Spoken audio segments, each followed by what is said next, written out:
নমস্কার, সবাইকে বঙ্গের ছেলে সাদর আমন্ত্রণ। আজ আমি ভাপা ডিমের ভাপা রান্না করেছি। রান্নাটা খুবই সুস্বাদু। আপনারা একবার এইভাবে রান্না করে গরম ভাতে খেয়ে দেখবেন, খুব ভালো লাগবে। আসুন এবার দেখে নিই কী করে আমি এই রান্নাটা করলাম। রান্নাটা করবার জন্য আমি দেখুন 7টা ডিম ফাটিয়ে একটা বাটিতে নিয়েছি। এই ডিমের মধ্যে আমি হাফ চামচ গোলমরিচ আর 1/4 চামচ লবণ দিলাম। লবণ আর গোলমরিচটা ডিমের মধ্যে খুব ভালো করে ফেটিয়ে বা মিশিয়ে নেব। লবণ ভালো করে না মেশালে কিন্তু লবণ এক জায়গায় দলা পাকিয়ে থাকবে, তখন ওটা মুখে পড়লে খুব খারাপ লাগবে। প্রায় 1 মিনিট সময় ধরে আমি ডিমটা খুব ভালো করে ফেটিয়ে নিলাম। এবার একটা বড় টিফিন বাটি নিয়েছি। এই বাটিতে আমি 1 চামচ সর্ষের তেল দিয়ে চারিদিকটা ভালো করে মাখিয়ে নিয়েছি। এই বাটিটাতেই আমি ফেটানো ডিমটা ভাপাবো, সেই জন্য এই বাটির মধ্যে ডিম গোলাটা পুরো ঢেলে দিলাম। ডিমের গোলাটা ঢেলে দেওয়ার পর আমি বাটিটা ঢেকে দিলাম।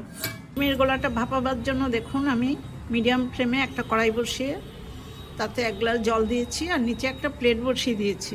এবার সাবধানে এই কড়াইতে আমি ডিমের বাটিটা বসিয়ে দেবো।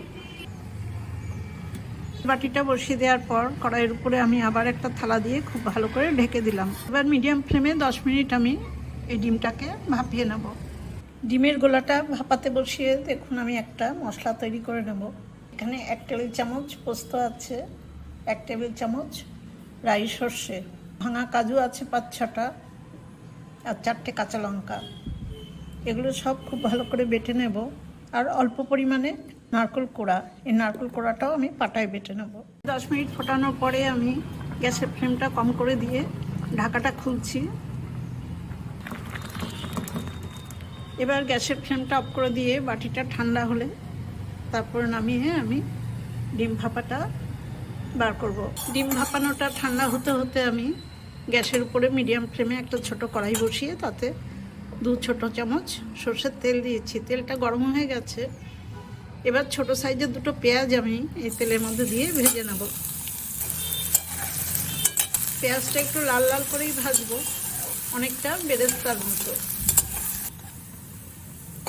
পেঁয়াজ ভাজাটাও হয়ে গেছে। এবার আমি পেঁয়াজগুলো নামিয়ে নেব। বাটিটার খানিকটা ঠান্ডা হওয়ার পর আমি ঢাকাটা খুলে নিয়েছি। এখন আমি ডিম ভাপাটা পিস পিস করে কেটে নেব।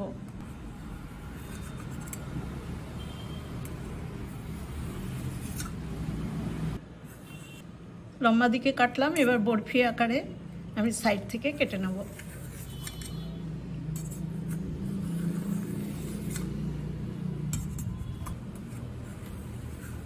এবার একটা খুন্তি দিয়ে একটু নিচ থেকে এরকম চেপে দিলেই সব কটা দেখুন সুন্দর উঠে আসবে।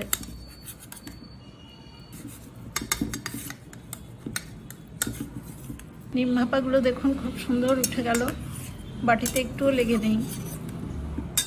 এবার এই পিসগুলো আমি অন্য একটা পাত্রে নামিয়ে নেব। এই বাটিটাতেই আবার আমি ডিম ভাপা রান্নাটা করব। এবার আমার বেটে রাখা পোস্ত, সর্ষে আর কাঁচা লঙ্কা, এর সাথে কিন্তু আমি 1/4 চামচ লবণও দিয়েছি। সেই লবণটা আপনাদের দেখাইনি। সর্ষের সাথে কাঁচা লঙ্কার লবণ মিশিয়ে দিলে বাটার সময় তেতো তো হয়ই না, আর ভালো ঝাঁঝ হয়। কাজুটাও বাটা আপনাদের দেখিয়েছি, নারকেল বাটা, খুব অল্প পরিমাণে চিনি, 1/4 চামচ লবণ, হাফ চামচ গুঁড়ো লঙ্কা আর হাফ চামচ গুঁড়ো হলুদও দিলাম। এবার দেখুন ঘরে পাতা দই, আমার টক দই 2 টেবিল চামচ নিয়েছি। সেই টক দইটাও ভালো করে ফেটিয়ে এর মধ্যে দিয়ে দেবো। সমস্ত মশলার মধ্যে আমি দেখুন 2 টেবিল চামচ সর্ষের তেল দিলাম। এবার ভালোভাবে সব কিছু মিশিয়ে নেব। অল্প জল দিলাম, খুব বেশি গ্রেভি দরকার নেই, তাও একটু জল লাগবে।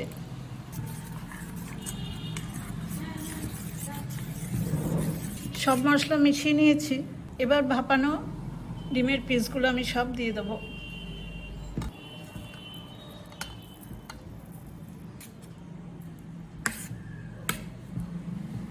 মশলার সাথে পিসগুলো দেখুন খুব ভালো করে মিশিয়ে দিচ্ছি।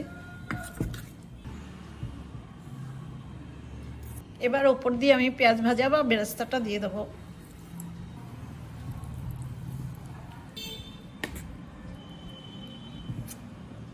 আবার 1 টেবিল চামচ কাঁচা তেল দিয়ে দিলাম। উপরে 3টে কাঁচা লঙ্কা দিলাম আর কিছুটা কুচিয়ে রাখা ধনেপাতা। এবার বাটিটা ঢেকে দিলাম, ঢেকে দিয়ে আবার আমি এই রান্নাটা ভাপিয়ে নেব। মিডিয়াম ফ্লেমে সেই কড়াইতে 1 গ্লাস জল দিয়ে ডিমটা ভাপানোর জন্য বসিয়ে দেব। পুরো কড়াইটা আবার আমি একটা থালা দিয়ে ঢেকে দিলাম। এইভাবে 10 মিনিট আমি মিডিয়াম ফ্লেমে রান্নাটা করব। 10 মিনিট হয়ে গেছে। এবার গ্যাসের ফ্লেমটা কমিয়ে দিয়ে আমি ঢাকাটা খুলে নিচ্ছি। গ্যাসের ফ্লেমটা আমি বন্ধ করে দিলাম। ঠান্ডা হলে আমি বাটিটা খুলব। বাটির ঢাকাটা দেখুন ঠান্ডা হয়েছে, আমি খুলে নিচ্ছি।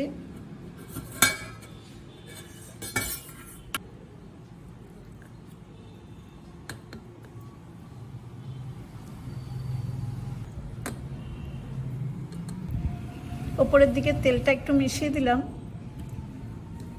আমার ভাপা ডিমের ভাপা রান্না হয়ে গেছে। আপনারা এইভাবে একবার ডিম ভাপিয়ে গরম ভাতে খেয়ে দেখুন, খুব ভালো লাগবে। পেঁয়াজ ছাড়াও কিন্তু রান্নাটা করা যায়, কিন্তু পেঁয়াজটা দিলে এরকম ভেজে দিতে হবে, কাঁচা পেঁয়াজ একদমই দেবেন না। এবার একটা সার্ভিং ডিশে আমি রান্নাটা সার্ভ করে দেবো। সার্ভিং ডিশে নামিয়ে নিচ্ছি। দেখুন রান্নাটার এত সুন্দর ফ্লেভার বেরোচ্ছে যে দেখলেই খেতে ইচ্ছে করছে। আমার ভাপা ডিমের ভাপা রান্নাটা দেখে আপনাদের যদি ভালো লাগে তাহলে আমার ছোট্ট চ্যানেল লাইক, শেয়ার, কমেন্টস এবং সাবস্ক্রাইব করবার জন্য অনুরোধ রইল। আজ এই পর্যন্তই। পরবর্তী আবার অন্য কোনো রান্নার ভিডিও নিয়ে আসব। সবাই খুব ভালো থাকবেন, সুস্থ থাকবেন। ধন্যবাদ।